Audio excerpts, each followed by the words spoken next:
Hi Laura, congratulations on booking the ticket to the T20 World Cup in South Africa.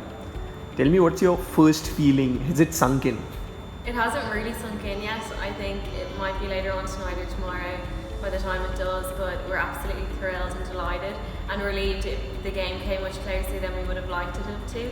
But yeah, I think we're all just ecstatic that we're through to South Africa next year. Let's talk about that final over. You took it upon yourself, bowled that final over. Were you nervous? What was the feeling like? Yeah, there are definitely some nerves there, but I have bowled the final over in World Cup qualifiers before, so I think I should have been the one to take it on. And yeah, apart from the wide, I suppose I'm happy with how I bowled, but yeah, definitely my responsibility to bowl the final over. It looked like the game was an away game for you. Zimbabwe crowd was like cheering continuously for them. Did you feel that was against you, or it's like, okay, we're just playing a game of cricket? Yeah, definitely just another game of cricket. We have some family and friends out and our management and players in the tent supporting us, but I think when you're out there you can't really hear what's going on the sideline. You can only hear the players on the pitch, so I think that plays into our advantage and just focusing on the game at hand. Let's talk about the tournament. What was the mood in the camp after that first loss that you had in the first game? Yeah, I think we were happy with how we performed in parts of the game. We knew it was always going to be a tough challenge playing against Bangladesh. It always is. I think it's good to play a tough game early on, and I think we bounced back really well. Obviously 2 wins and now winning the semi-finals. So yeah, we're looking forward to playing Bangladesh in the final. Not winning the European qualifiers, you lost there to Scotland, then the loss to Bangladesh in the first game, and now a thriller here. Like, what was the feeling? Because it's like things haven't gone the way you would have wanted it to go. Yeah, I think there was a lot of disappointment after the last qualifiers. I think there was expectations around us to qualify, having been ranked higher than Scotland, but coming into these tournaments, every game is like a cup final. Everyone's here for the same reason. I think Cricket Ireland have invested heavily in the women's game over the last 8 to 12 months, particularly with the introduction of full-time contracts, and I think we will start to see the benefit of that now over the next few months. But I think increased time with our coaches has definitely shown in this tournament so far. Let's talk about the performances, individual performances. Stockel, Kelly, who was the standout for you? And if you'd like to tell about 2-3 performances. Yeah, I think, look, throughout this tournament, our openers have been brilliant. Orla Prendergast at number 3 has also been outstanding. I thought Rebecca Stoughton came in and changed the game for us, and looking at how close the game came, those 21 runs were vital.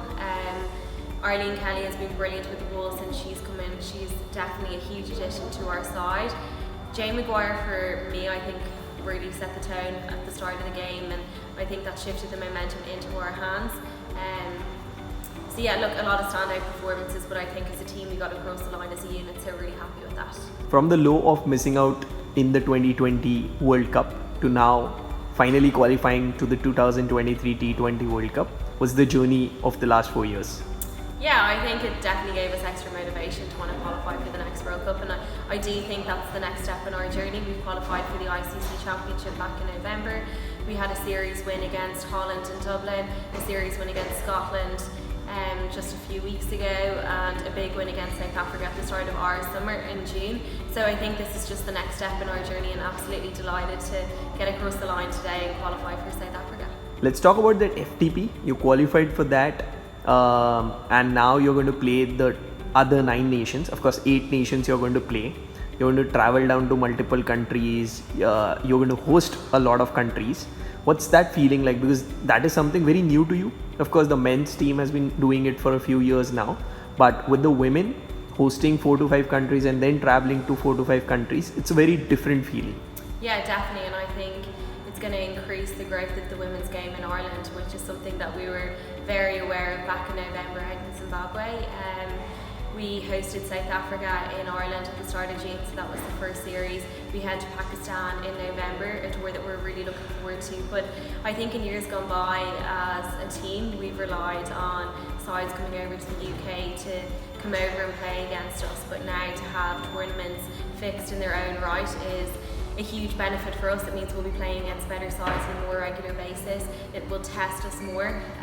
but it also gives us more of an opportunity to train as part of the ICC Championship. Cricket Ireland brought in full-time contracts, and look, I think it's going to take about 12 to 18 months to see the real benefit of that, but I think we're definitely at the start of that journey, which is really pleasing to see.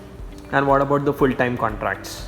Yeah, I think it's been a huge addition to the programme. I think it was needed, and especially to compete in the ICC Championship, given the number of fixtures that will be needed to compete in, we'll need players available on a more regular basis.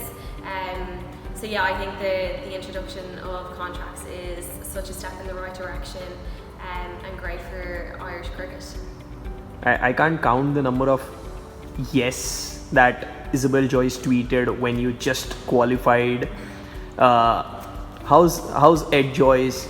So you have a lot of history with the Joyce, with the women and with the men as well. How's Ed Joyce as the coach?